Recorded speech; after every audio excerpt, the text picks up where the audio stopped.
De l'aveu des pompiers, jamais l'Australie n'avait été confrontée à autant d'incendies en même temps. On en compte une centaine aujourd'hui, parmi lesquels 17 ne sont toujours pas maîtrisés. Ici, une maison encerclée par les flammes, attisée par des vents violents et des températures élevées. En raison de la sécheresse et du caractère inflammable, même les plus petites braises se développent très rapidement. De nouveaux feux s'allument très vite et donc on a une expansion rapide et exponentielle des incendies. Des feux de brousse intenses et particulièrement précoces cette année qui touchent l'est du pays, en particulier des zones rurales dans les régions du Queensland et de Nouvelle-Galles du Sud. 70 appareils ont été mobilisés, mais les feux s'étendent sur près de 1000 km et les pompiers semblent à la peine. Les habitants de ces régions, eux, scrutent l'horizon avec inquiétude. Le feu s'est éteint pendant la nuit, mais avec le vent ce midi, il est réapparu. Alors oui, je pense que c'est un peu incontrôlable pour le moment. Aucune victime n'est pour l'heure à déplorer, mais depuis quelques jours, les services vétérinaires s'inquiètent pour les koalas, l'un des trésors du pays, aujourd'hui menacé. Une centaine aurait déjà péri dans les incendies depuis le début du mois. Lui a pu être sauvé. Les scientifiques redoutent déjà les prochains mois. Ces incendies précoces sont selon eux l'une des conséquences du réchauffement climatique. Alors que le soleil se couche, Canberra est subitement plongé dans le noir. Un épais nuage de fumée recouvre la capitale australienne. À 300 km de là, à Sydney, depuis 3 mois et le début des incendies, la scène est devenue presque quotidienne. Dans l'est du pays, un gigantesque feu a déjà ravagé 2 millions d'hectares de forêt de brousse, l'équivalent de la moitié de la Suisse.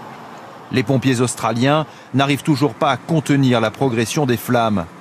Ils doivent concentrer leur action sur les foyers les plus importants. Je ne peux pas partir et laisser ma maison. Il y a trop de foyers partout et il n'y a pas assez de pompiers et de camions, donc nous allons rester pour protéger nous-mêmes, notre maison et celle de nos voisins. Une sécheresse et une chaleur exceptionnelles attisent les 140 feux qui progressent simultanément. Des centaines de maisons ont été détruites et des phénomènes rares se produisent, comme cette tornade de feu en plein champ. Les services météo australiens annoncent pour mardi des vents violents. Ils devraient renforcer encore les incendies. Les incendies en Australie ont fait une 24e victime et provoqué des dégâts considérables, indiquent ce matin les autorités. Hier, le pays a vécu l'une de ses pires journées depuis le début de ces feux qui se sont déclenchés en septembre dernier. On rejoint Nicolas Bertrand, notre envoyé spécial sur place près de Sydney. Cet incendie que vous voyez ici tout autour de moi a été allumé par les pompiers australiens eux-mêmes. C'est une manœuvre qu'on appelle un contre-feu. Elle a été décidée un petit peu en catastrophe, mais surtout, elle a permis la nuit dernière de sauver une 50aine de maisons de ce quartier. Grâce à cette manœuvre, eh bien, l'incendie principal s'est arrêté à quelques centaines de mètres seulement des habitations. Alors si ici, le pire a pu être évité, partout ailleurs dans le pays, ce sont encore des centaines de maisons qui sont parties en fumée, de nombreuses personnes sont toujours portées disparues et puis surtout, au moment où je vous parle, il y a 150 incendies qui sont toujours hors de contrôle. Alors, ce qui nous frappe quand on arrive ici, c'est que nous ne sommes pas au milieu de l'Australie, perdus dans la brousse. Non, pas du tout. Nous sommes dans une des régions les plus densément peuplées. Sydney est à 1h30, Canberra, la capitale, est à 1 heure de route de l'autre côté. Et pourtant, ici, dans ce pays hautement développé, les pompiers sont incapables de venir à bout des feux et il faudra certainement de très nombreuses semaines pour venir à bout de ce combat contre les flammes. Le brasier gronde. Dans un fracas terrible, il progresse et les pompiers n'ont d'autre solution que de fuir et vite. Le combat est inégal, épuisé, vaincu. Ils se retirent en essayant de sauver leur propre matériel. Vous avez bloqué un foyer et quelques instants plus tard, vous avez de nouvelles flammes qui font 30 mètres de haut. Dans la nuit, 8 incendies différents se sont mêlés et l'énorme brasier, désormais hors de contrôle, dévore tout sur son passage. Attisé par des vents violents et des températures de plus de 35 degrés la journée. Vu du ciel, c'est comme un mur de fumée qui couvre une surface grande comme la Suisse. Les Australiens ont mobilisé leurs plus gros avions. Ils déversent des milliers de tonnes de retardants pour sauver au moins les habitations. Mais pour 600 d'entre elles dispersées dans les collines, il est déjà trop tard. C'est comme si quelqu'un vous arrachait le cœur. C'est ça la sensation. Mais que peut-on faire? La ville de Sydney se trouve à 1 heure de route. Elle baigne dans un brouillard âcre et irritant. Les autorités sont d'autant plus inquiètes que l'été austral ne fait que commencer. La canicule est annoncée pour la semaine prochaine. On voit que le feu progresse vers des zones très habitées, tout à la fois vers les côtes sud, mais aussi à proximité des premières banlieues de Sydney. Les pompiers se sont repliés autour des zones habitées. Ils s'apprêtent à livrer dans les prochaines heures, les prochains jours, un combat extrêmement difficile. Les flammes se rapprochent dangereusement des habitations. Dans la banlieue de Sydney, ici à Turramurra, les maisons sont aspergées de produits retardants largués par des canadaires. Depuis vendredi, la côte est de l'Australie brûle. De Brisbane au nord jusqu'à Sydney, les incendies progressent en direction du sud. Ils sont désormais à 15 km de la plus grande ville du pays. Les autorités se disent débordées. La vérité, c'est que les conditions vont simplement empirer durant les prochaines heures. Nous avons besoin que la population reste vigilante et qu'elle agisse en accord avec toutes les consignes données par les autorités. Des vents violents, une forte sécheresse et des températures allant jusqu'à 40 degrés. Plus au nord, à 300 km de Sydney, les panneaux des casernes de pompiers alertent des conditions catastrophiques aujourd'hui. Dans cette ferme, plongée dans un épais nuage de fumée, certains habitants ont choisi de s'y réfugier. J'ai vu les incendies sur les routes là-haut et c'est plus que catastrophique. À part regarder, on ne peut rien faire. D'autres ont eu le temps d'évacuer. Heureusement, je m'en suis sorti. Vous savez, j'ai prié, j'ai croisé tous mes doigts pour tout le monde, pour tous ceux qui vivent dans cette région.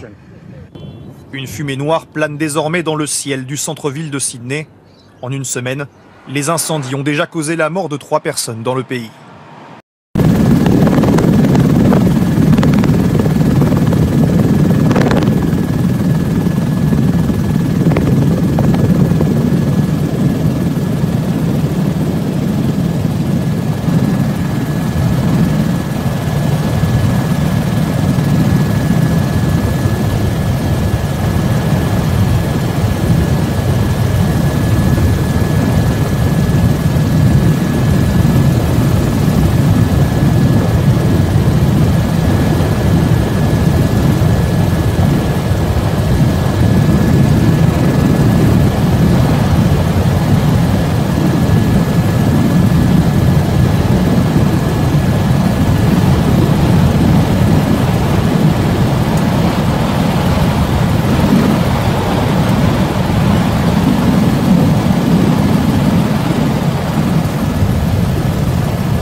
Il ne se sera pas passé un mois en 2019 sans que des incendies hors normes ne ravagent des milliers d'hectares de forêt à travers le monde.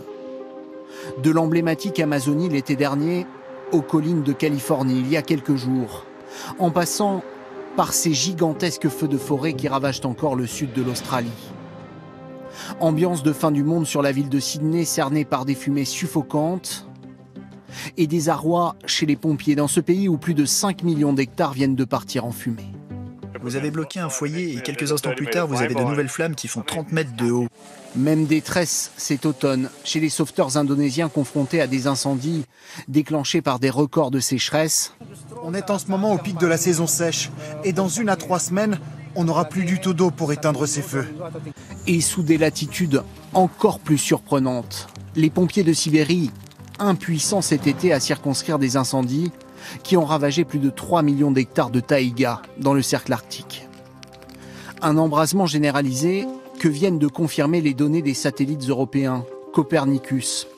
En 2019, ces feux de forêt mesurés dans les zones orangées ont émis plus de 6375 millions de tonnes de CO2 dans l'atmosphère, plus que les émissions annuelles d'un pays comme les États-Unis.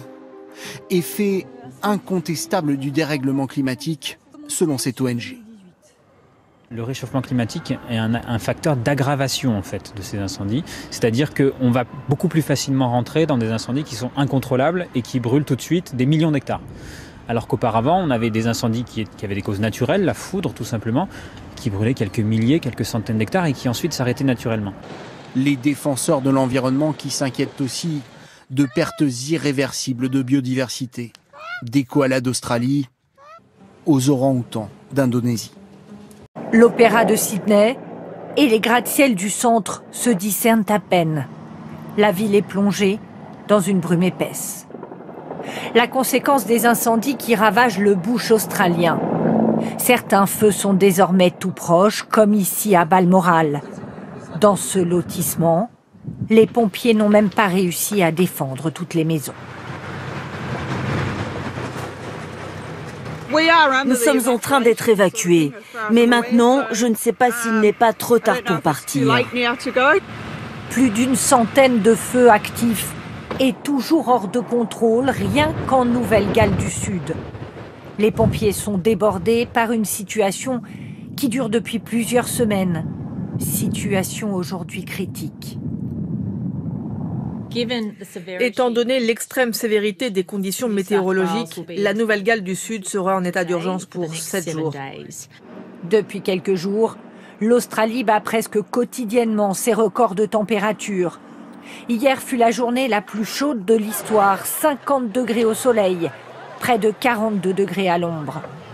Pour fuir les villes et leur air irrespirable, ceux qui le peuvent se réfugient sur les plages.